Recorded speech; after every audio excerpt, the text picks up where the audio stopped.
প্রিয় অষ্টম শ্রেণীর শিক্ষার্থী, আশা করি তোমরা খুব ভালো আছো, খুব মনোযোগ দিয়ে পড়াশোনা করছো। আজকে আমি এই পর্বে তোমাদের গণিত বইয়ের অনুশীলনী 4.1 এর 1 নম্বর অঙ্কের ইউ, ট, ঠ এই 3টি অঙ্ক খুব সুন্দরভাবে তোমাদেরকে বুঝিয়ে দিচ্ছি। আশা করি এই ভিডিওটি দেখলে তোমরা সূত্রের সাহায্যে বর্গ নির্ণয় খুব সহজেই করতে পারবে। চলো এখন আমরা অঙ্কে চলে যাই। ইউ নম্বর অঙ্কে দেখো আছে a square x cube minus b square y to the power 4। তাহলে আমাদের প্রথম অঙ্কেই এটাকে বর্গের সূত্রের মতো নিয়ে আসতে হবে। তাহলে প্রথমে আমরা কি করব, a square x cube minus b square y to the power 4 বন্ধনী আবদ্ধ করে হোল স্কোয়ার দেব। তাহলে এই প্রথম যে পদ আছে সে হলো এ, দ্বিতীয় যে পদ আছে সে হলো আমাদের বি। তাহলে a minus b whole square, অর্থাৎ এখানে বর্গের মাইনাসের সূত্রটি পড়েছে। তাহলে a minus b whole square equal আমরা লিখব a square plus a square minus 2ab plus b square. অর্থাৎ মাইনাসের সূত্র বলে মাইনাস সূত্র হলে আমাদের লিখতে হবে a square minus 2ab plus b square. এখানে এ মূলত প্রথম পদ আর এ বি হচ্ছে শেষ পদ। তাহলে আমরা এখানে যদি এটা এই বর্গের সূত্রের মতো ফেলাই তাহলে এ স্কোয়ার, এ হচ্ছে আমার এ স্কোয়ার এক্স কিউব তার উপরে হোল স্কোয়ার, সূত্রের মাইনাস 2 সূত্রের 2 ইন্টু এ হচ্ছে এখানে a square x to the power cube into b হচ্ছে b square y to the power 4 plus b square plus b হচ্ছে আমার এখানে b square y to the power 4 তার উপরে হোল স্কোয়ার। এখন আমাদের বন্ধনী তুলে দিতে হবে। বন্ধনী তুলে দিতে হলে এই স্কোয়ারটা এর উপর স্কোয়ার তার উপর আছে, এবার এক্স কিউব তার উপর আছে। তাহলে আমাদের এ স্কোয়ার তার উপর স্কোয়ার, তাহলে কি হবে এই পাওয়ার আর এরপর গুণ হবে। তাহলে এ ঠিকই থাকবে, 2 দুগুণা কত 4। তাহলে আমরা লিখবো এ টু দি পাওয়ার 4। আবার স্কোয়ারটা এক্স থ্রির উপর আছে, তাহলে এক্স থ্রি তার উপর স্কোয়ার, তাহলে এক্স ঠিকই থাকবে, 3 দুগুণা কত 6, তাহলে এক্স টু দি পাওয়ার 6। এরপর মাইনাস, এখানে সহগ 2 আর কোনো সহগ নেই, তাহলে 2 বসে যাবে। এরপর এ স্কোয়ার সাদৃশ কোনো চলক নেই, তাহলে এ স্কোয়ার বসে যাবে। এরপরে বি স্কোয়ার বসবে। এরপরে x cube y to the power 4 এরা গুণ আকারে বসে থাকবে। এখানে এ বি সি ডির যে ছোট হাতের এ বি সি ডি আছে তাদের ধারাবাহিক ক্রম অনুযায়ী বসেছে। এরপরে প্লাস এ স্কোয়ারটা বি স্কোয়ার উপর দিলে বি টু দি পাওয়ার 4, এ স্কোয়ারটা ওয়াই টু দি পাওয়ার 4 এর উপর দিলে ওয়াই টু দি পাওয়ার 8। এটা হচ্ছে আমাদের অ্যান্সার। এরপর ট নম্বর অঙ্ক। আগের অঙ্কগুলোতে দুটি পদ ছিল, দুটি পদ কখনো যোগ কখনো বিয়োগ আকারে ছিল।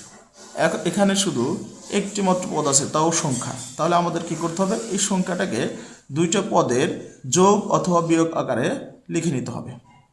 তাহলে আমরা এখানে 108কে 100 যোগ 8 এই আকারে লিখতে পারি। 100 আর 8 যোগ করলে 108 হয়, অর্থাৎ 108 হয়। এরপর আমরা কি করব, হোল স্কোয়ার দেবো। তাহলে এখানে 100 হচ্ছে আমার এ, 8 হচ্ছে বি, তাহলে a plus b whole square, অর্থাৎ সূত্র এখানে বর্গে প্লাসের সূত্রটি পড়েছে, অর্থাৎ a plus b whole square equal a square plus 2ab plus b square. তাহলে এখানে আমরা প্রথমেই দিব এ স্কোয়ার, এ হচ্ছে 100, তাহলে 100-র উপরে স্কোয়ার প্লাস 2, তাহলে 2 ইন্টু এ, তাহলে ইন্টু এ হচ্ছে 100, তাহলে 100 ইন্টু বি হচ্ছে 8, তাহলে ইন্টু 8 প্লাস এই প্লাস বি স্কোয়ার, তাহলে 8-এর উপরে স্কোয়ার। এরপর আমাদের হিসাব করতে হবে 100 স্কোয়ার মানে হলো 100 গুণন 100। তাহলে আমাদের এটাকে আমরা এভাবে গুণন না করেও উপর নিচ গুণন করতে পারি। 100 গুণন 100, 0 0 1 0 0 1 0 0 1 0, এক ঘর কাটা 0 0 0 0 0 0 0 1 0, আর এক ঘর কাটা 1 0 0 1 0 0 1 1 1। এরপর যোগ করি 0 0 0 0 যোগ করলে 0 0 0 1। তাহলে 1 4টা 0। তোমরা ইচ্ছা করলে এটা ক্যালকুলেটর দিয়েও করতে পারো। প্লাস 2 আর 8 গুণন করলে 16, 16 আর 100 গুণন করলে 1600, প্লাস 8 আর 8 গুণন করলে 8 স্কোয়ার, অর্থাৎ 8 গুণন 8 সমান 64। তাহলে 64। এরপর আমাদের যোগ করতে হবে। 4 0 4 হয়, তার সাথে 0 যোগ দিলে 4। 6 0 6, 6 এই 0 সাথে যোগ করলে 6। এরপর এই 6 আর এই 0 যোগ করলে 6, 1 আর 0 যোগ করলে 1। এরপর আছে 1 বাকি, এটা বসিয়ে দিই। এটা হচ্ছে আমাদের অ্যান্সার। এখন চলো 6 নম্বর অঙ্ক করি। তাহলে 6 নম্বর আছে 606, অর্থাৎ 606। এটাকে আমরা আগের অঙ্কের মতো 600 প্লাস 6 এই আকারে লিখতে পারি। তাহলে 600 প্লাস 6 হোল স্কোয়ার, অর্থাৎ এটা হচ্ছে আমাদের এ। 6কে আমরা যদি বি মনে করি তাহলে a plus b whole square, অর্থাৎ এখানে বর্গের প্লাসের সূত্রটা পড়েছে। তাহলে a plus b whole square equal a square plus 2ab plus b square. তাহলে আমরা এখানে লিখব যে এ স্কোয়ার, অর্থাৎ 600 হচ্ছে আমাদের এ। তাহলে আমরা লিখব a square plus plus 2ab, তাহলে 2 গুণন এ গুণন বি, তাহলে 2 সূত্রের 2 ইন্টু এ হচ্ছে 600 ইন্টু বি হচ্ছে 6, এরপরে প্লাস বি স্কোয়ার, তাহলে প্লাস বি স্কোয়ার, তাহলে 6 তারপরে স্কোয়ার। এরপর আমাদের এটাকে ভেঙে দিতে হবে, হিসাব করতে হবে, অর্থাৎ 600 তারপর স্কোয়ার আছে। এটাকে আমরা এভাবে লিখতে পারি যে 600 স্কোয়ার মিনস 600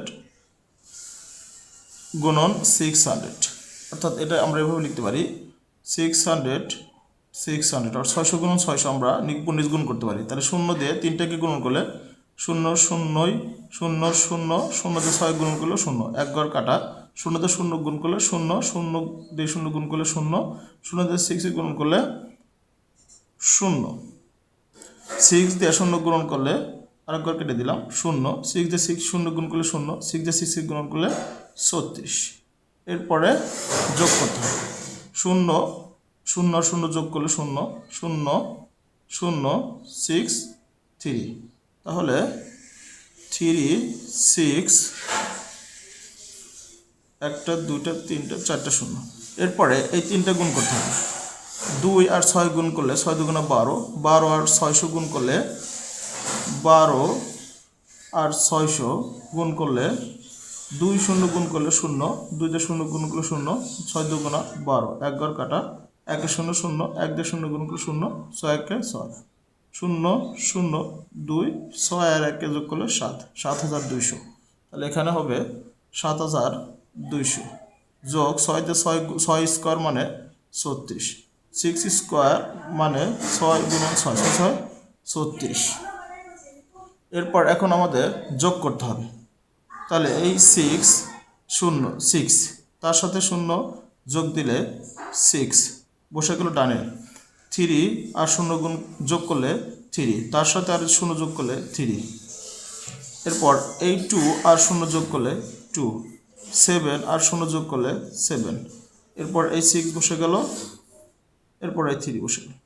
এটা হচ্ছে আমাদের অ্যান্সার।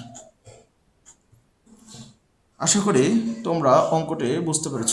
তোমরা বারবার চেষ্টা করবে, ভিডিওটি ধীরে ধীরে দেখে দেখে চেষ্টা করবে। ধন্যবাদ সকল শিক্ষার্থী। তোমরা যদি এই চ্যানেলটিতে নতুন হয়ে থাকো তাহলে অবশ্যই চ্যানেলটির সাবস্ক্রাইব করে বেল আইকনটিতে চাপ দিবে, লাইক করবে, কমেন্টস করবে। ভিডিওটি কেমন লাগলো তা অবশ্যই কমেন্ট বক্সে জানাবে। ধন্যবাদ সবাইকে।